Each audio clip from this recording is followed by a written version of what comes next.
Spalio 16 boso diena. Ir šiandien Pravers komanda kalbina Asta Šapkuvienė.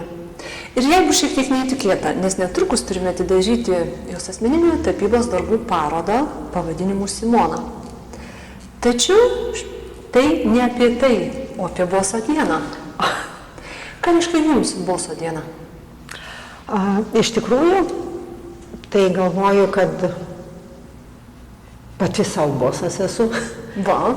Pati savo, bet labiau žavėtų mane pavadinimas ne boso diena, o bosas pirmiausiai turėtų būti lyderis, turėtų būti vedlys, turėtų būti žvaigždė, į kurią lygiuotumės, į kurią eitumės. Tai va, lygiuojas pati save.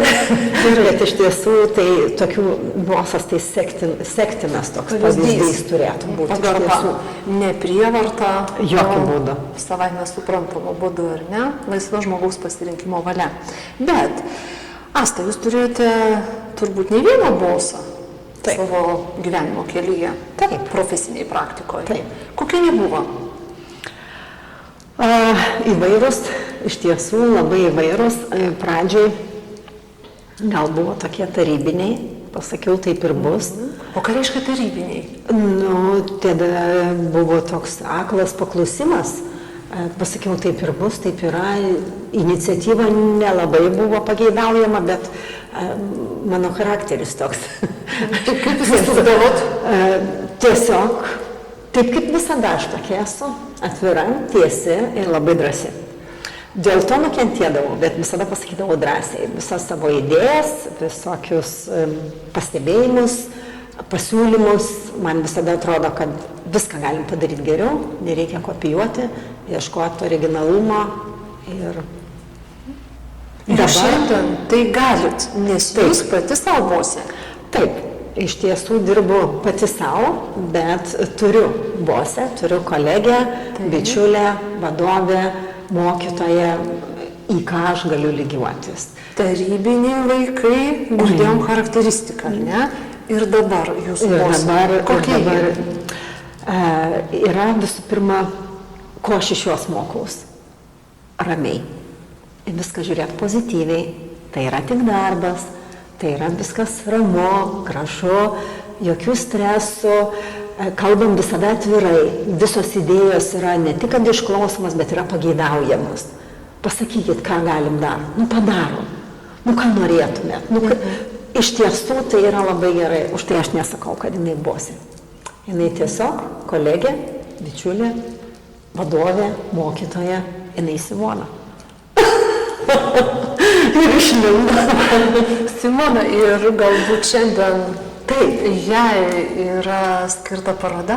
Ne tik todėl, kad šiandien 16, o todėl, kad vakar jos gimtadienis. Ir dar gimtadienis ir boso diena. Šiandien, Asta, jūs rengsite netrukus jai didžiulį siurprizą.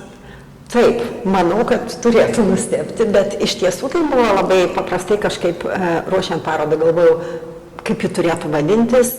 Ir pagalvojau, kad tai labiausiai tiktų, kaip dovana jai, kaip atsidėkojimas jai, todėl kad ir paroda yra kitokia, su kitokiais darbais, naujom technikom. Ir kada mes dirbam kartu, tai irgi visos naujos technikos, visa tai, kas nauja, aš mokausi ir mokausi. Ką jūs patartumėt tik ką tapusiem bosam? Iš savo patirties, kaip darbuotojos. Tiesiog nebūti bosais. Turėtų būti vizionieriai. Galbūt, bet jokių būdų ne diktatoriai. Turėtų būti vizionieriai ir pirmiausiai kolegos. Aš taip įsivaizduoju, kad jeigu kolektyve gali laisvai reikšti mintis, gali išsakyti laisvai savo nuomonę, tai jinai ir išgirstama ir tada galim svarstyti, ir nebūtinai jinai geriausia, bet galim svarstyti ir prieiti patį geriausią variantą. O jeigu jums atsitiktų taip, kad ateina jūsų bosas ir sako, jūs turite socialinį tinklą, turite labai daug sekėjų, prašau atiduoti mūsų organizacijai. Ir ką jūs su tai? Tai imkit. Ir atiduotumėt. Matos, kaip sekėjas, jis turi sekti. Tai nebelygi kito žmogaus atiduoti, jis pats nusprendžia, kuo sekti, ką matyti, ką nori matyti. Ne vienas žmogus negalima pastumti kitą eilutę, į kitą dėžutę įdėti. Vat, aš įsivaizduoju, tie sekėjai irgi, kaip ir aš turiu savo sekėjus, kurie, jiem turi būti įdomu. O jeigu, kaip atiduoti? Kai jau nebeturi. Žmogus nedaiktas.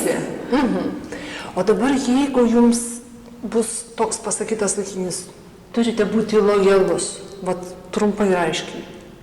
Aš ne pabaigos net pasakau, kam ir dėl ko. Kaip jūs į tai? Kas jums lojalumas yra? Aš esu labai lojali ir turėjau ir kvietimų išeiti, ateiti kažkur kitur, kvietė, bet aš galvoju, kad tas lojalumas ir yra. Iš tikrųjų, kaip, nežinau net nuo ko, kaip pasakyti, bet ieškojau kolektyvo, kuriame man būtų gera. Tai dabar savo kolektyvą galiu vadinti šeima. Nuo šeimos neišduosi. Bet čia turi atrasti, ar ne? Ir jeigu tu kiekvieną kartą galvoji, kas tave šiandien laukia darbe? Žinot, atrasti tai gal kaip su gerais kaimynais. Sako, jūsų kaimynai geri. Turiu atsakymą. O koks jūs kaimynas kitiem? Į kolektyvą atėjus lygiai taip pat. Ir apskritai gyvenime, jeigu lauksi, kad kažkas kažkur kažką darytų, dėl tavęs, taip nėra.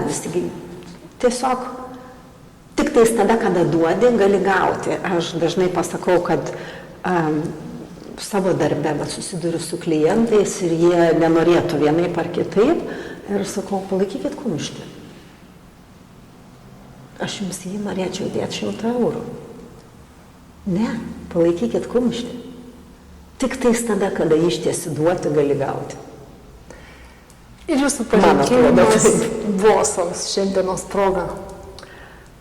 Tiesiog džiaugtis gyvenimu, džiaugtis ir mylėti savo kolektyvą ir negadinti jiem gyvenimo. Ačiū už palinkėjimus.